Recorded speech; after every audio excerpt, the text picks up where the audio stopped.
السلام علیکم ورحمۃ اللہ وبرکاتہ۔ میں مدثر انجم، بہار بورڈ کے 10th کلاس کا اردو ہم لوگ پڑھتے ہیں روزانہ۔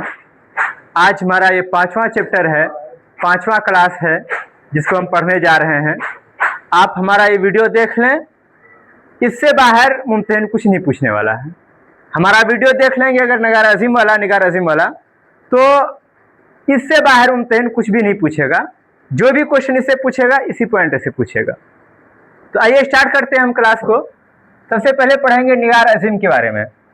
اس کے بارے میں نگار عظیم کے بارے میں پڑھیں گے، ہے نا۔ نگار عظیم عہد حاضر کے ایک اہم افسانہ نگار ہے نا۔ ممتحن یہ بھی پوچھ سکتا ہے، کوشچن یہ بن سکتا ہے کہ نگار عظیم افسانہ نگار ہیں کہ ناول نگار ہیں۔ تو ہم نا یہ پوائنٹ نوٹ کر لیں کہ نگار عظیم افسانہ نگار ہے۔ ان کا اصل نام ملکہ مہر نگار ہے اور قلمی نام نگار عظیم ہے۔ قلمی نام کو ہی تخلص بولتے ہیں نا۔ قلمی نام نگار عظیم اور اصل نام ملکہ مہر نگار ہے۔ انہوں نے اردو کے علاوہ ڈرائنگ اور پینٹنگ میں بھی MA کیا ہے نا۔ اردو میں MA کیا، اردو کے علاوہ ڈرائنگ اور پینٹنگ میں بھی انہوں نے MA کیا ہے۔ انہوں نے سعادت حسن منٹو کی افسانہ نگاری کا تنقیدی جائزہ پیش کر کے جامعہ ملیہ اسلامیہ سے PhD کی ڈگری بھی حاصل کی۔ اس میں کتنے پوائنٹ ہیں دیکھ لیں آپ۔ پہلا پوائنٹ یہ ہے کہ انہوں نے PhD کی ڈگری حاصل کی۔ کہاں سے حاصل کی؟ جامعہ ملیہ اسلامیہ سے حاصل کی۔ اور ان کے مقالے کا نام کیا نام تھا، کس پر انہوں نے کہتے ہیں مقالہ لکھا؟ تو سعادت حسن منٹو کی افسانہ نگاری کا تنقیدی جائزہ ہے نا، یہ ان کے مقالے کا نام تھا۔ انہوں نے خواتین کے جذبات و محسوسات اور ان کے مسائل پر متعدد افسانے لکھے۔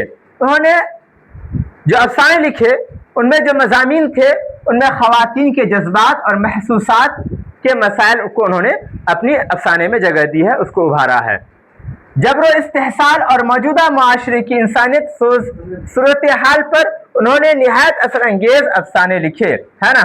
جبر و استحصال بولتے ہیں کسی کے حق کو چھینا جائے، اور ابھی جو موجودہ معاشرے کی انسانیت کے خلاف جو کام ہوتا ہے اس کے خلاف انہوں نے اپنے افسانے میں لکھا۔ افسانے میں لکھ کر کے انہوں نے اس چیز کو لوگوں کے سامنے پیش کیا ہے۔ نگار عظیم کے افسانوں کا پہلا مجموعہ عکس کے نام سے 1990 میں شائع ہوا۔ نگار عظیم کے افسانوں کا پہلا مجموعہ کا نام کیا ہے؟ عکس ہے۔ اور عکس کب شائع ہوا؟ 1990 عیسوی کو شائع ہوا ہے۔ آگے ہے 1999 میں مجموعہ گوہن شائع ہوا۔ ان کا ایک اور مجموعہ ہے جس کا نام ہے گوہن، یہ کب شائع ہوا؟ 1999 میں شائع ہوا۔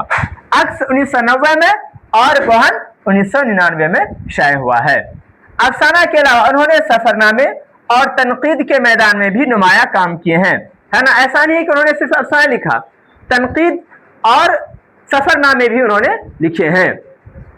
نگار عظیم نے گرد آوارگی کے نام سے ایک سفر نامہ بھی لکھا ہے جو خاصا مقبول ہوا، ہے نا۔ ایک سفر نامہ انہوں نے لکھا جس کا نام کیا ہے؟ گرد آوارگی ہے۔ یہ اردو دنیا میں بہت زیادہ مقبول ہوا ہے۔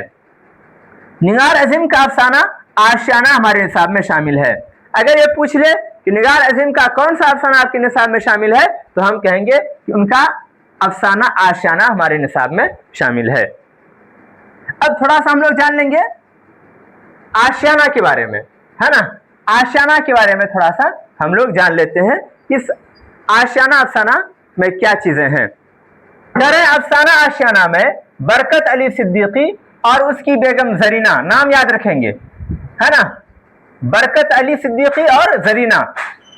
افسانہ آشیانہ میں برکت علی صدیقی اور اور اس کی بیگم کا کردار پیش کیا گیا ہے، جو اپنے بیٹے سراج، بہو عرفانہ اور 2 پوتے عدنان جن کی عمر 9 برس تھی اور فرحان جن کی عمر 5 برس تھی ان کے ساتھ بنگلور میں رہتے تھے۔